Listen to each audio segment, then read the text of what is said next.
on a beaucoup perdu l'identité. Le Seigneur ne nous a pas créés pour qu'on se marie. Il y a des sœurs qui ont décidé d'arrêter de coucher à gauche, à droite, elles sont dans leur sanctification. Le mariage, c'est deux personnes complètes. Il est en train de baser votre mariage sur les rapports sexuels. Je ne sais pas comment vous faites pour ne pas comprendre ça. Il y a une nouvelle doctrine des gens là, eux ils testent avant de se marier. Ok, donc il va te tester. Bon, et si ça ne lui plaît pas? Et si le test ne lui a pas plu? Parce qu'il y a ça. Il te laisse, c'est ça? Il va aller tester une autre personne. Si ça ne lui a pas plu, il la laisse aussi. Bon, vous devenez quoi? Vous devenez quoi? Non, moi je pense que les choses doivent être claires. Tu vois, on se marie avec une personne, on ne se marie pas avec le sexe d'une personne. Est-ce qu'on se comprend? Quand Adam a vu Ève là, il a dit voici, chair de ma chair, os de mes os. Il n'a pas fait bisou d'abord avant de dire que voici. On aime d'abord la personne, on aime d'abord la personnalité avant d'aimer son sexe. Donc quelqu'un qui veut baser votre relation sur le sexe, il faut savoir que ce n'est pas une bonne personne. Ça veut dire que demain si tu ne fais plus son affaire, il va te laisser. Si tu n'as plus trop de rondeur, si tu n'as plus trop de graisse, il va te laisser. En oubliant que c'est lui, de sa faute si aujourd'hui c'est tombé. Ce que le monde appelle gaégo là, en réalité, c'est mari et femme. Sauf que vous êtes dans le péché parce que vous n'êtes pas marié devant Dieu et devant les hommes. C'est la seule différence. Sinon, c'est la même chose.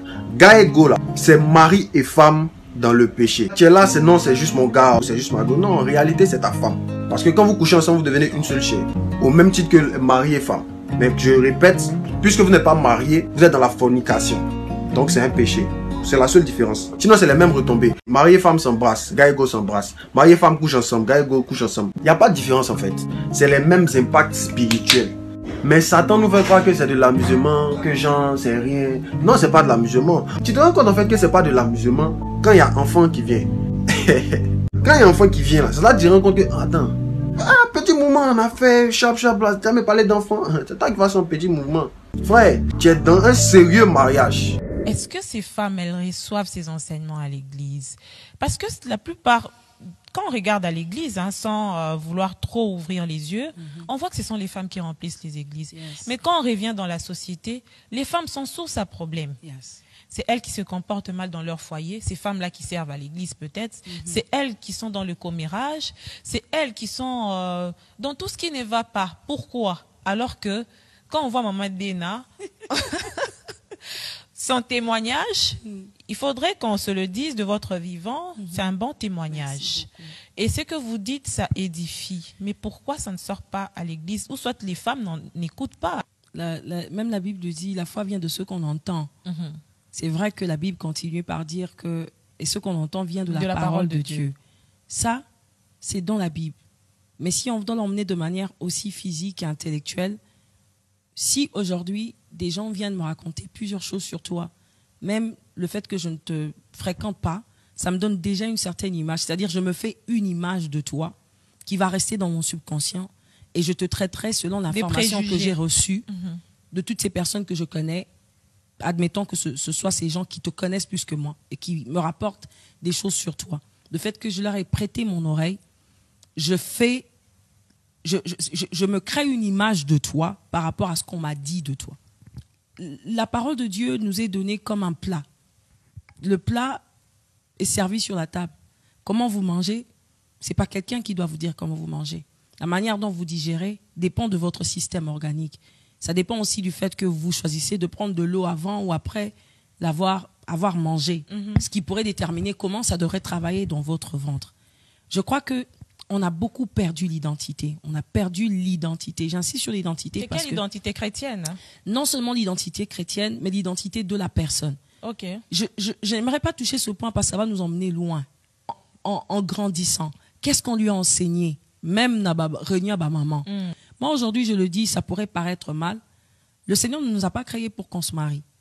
Pourquoi? Il ne nous a pas créés pour qu'on se marie. Le mariage fait pas partie... une finalité? Ce n'est pas une finalité. Je suis mariée et les gens pourront dire, je le dis parce que je suis mariée. Ce n'est pas le mariage qui m'emmène au paradis. Ce n'est pas le fait que je sois mariée et que j'ai une bague sur mon doigt qui va déterminer ma place au paradis. Mais au moins, c'est une institution divine. C'est une grâce qui a été accordée et même la Bible dit qu'à certains, il a été donné la grâce de se marier et à d'autres, non. Il y a possibilité qu'une femme ne soit même pas mariée mais qu'elle accomplisse son objectif sur la terre. Marie de Magdala, ce n'est pas mariée à ce que je sache.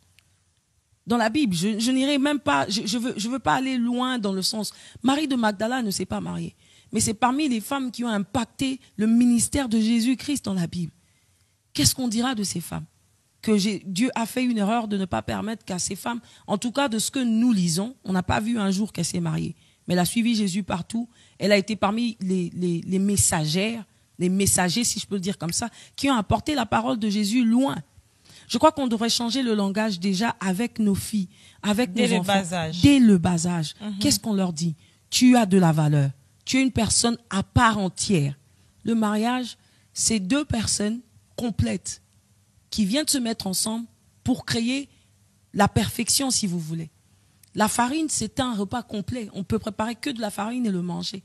Les œufs peuvent se préparer par eux-mêmes.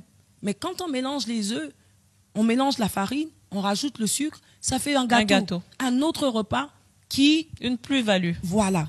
Donc, je pense qu'on devrait inculquer ça à nos filles, surtout à nos filles, puisqu'on parle à nos filles, inculquer ça à nos jeunes sœurs, même à nos grandes sœurs qui n'ont peut-être pas eu cette chance de pouvoir avoir été éduquées de cette manière. Mais à qui la responsabilité d'inculquer? C'est encore à vous, les femmes. À nous. Mais c'est pour ça que je m'époumonne de le faire aujourd'hui, de le dire dans les réseaux sociaux, dans les exhortations que je fais. Redonner la valeur à quelqu'un. Redonner la valeur surtout à une femme. Quelqu'un ne peut pas te rabaisser parce que tu es une femme. Dieu, en te créant dans ton corps de femme, t'a donné de la valeur. J'ai peut-être eu la chance d'être élevée par un père qui nous considérait tous de la même manière. Que je sois femme, que je sois une fille, que je sois chez les garçons. Nous tous, nous étions considérés comme des enfants.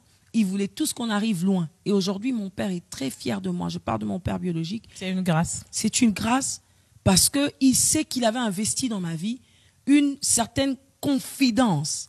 Que personne ne vient t'écraser ou que personne ne vient te dire que tu n'es rien. Parce que tu es quelque chose et tu es important pour quelqu'un d'autre. Quelqu'un d'autre va recevoir la chance ou la grâce d'avancer à cause de toi. Je pense que les femmes devront déjà se dire ça dans leur tête. Mais on dirait Nzete, c'était un pour cette société. Maman bazongi sara Nzete. Nzete pe bazongi sara to gros boukango to kangengo basparadra to recadrer. Avec qui? Avec nous, avec vous, maman. Celui qui avait dit non, tu n'as pas go, tu dis non. Moi, il ne connaît pas ce qu'on appelle go. Moi, si je prends une fille, je la marie. Baiser un homme. Ça ne chauffe pas. Comment vous vous sentez complexé? Il y a le malin et la sanctification. On dit t'as pas go. Non, on n'est pas go. Moi, on s'est marié. Qu'il a déchargé. Il y a des soeurs qui ont décidé d'arrêter de coucher à gauche, à droite, elles sont dans leur sanctification. Et puis il y a d'autres qui continuent. Et puis on dit, les gens disent quoi? Mais toi, tu es sainte, quoi. Je dis, tu es une gawa, tu n'as pas de gars, tu n'es pas branché. Ça veut dire que c'est comme un drogué qui vient te dire, tu ne connais pas les mouvements. Tu es un gawa champion. Et puis toi aussi, tu te sens gawa. Gawa, par rapport à quoi? Quelque chose du film, ça te rend vilain. C'est ça que je dis gawa. C'est que gawa, hein? Gawa, vie, hein? Gawa pour l'éternité. Gawa, il a perlin pimpin, gawa. Maintenant, même moi, ta t-shirt, gawa est fier. Yawa.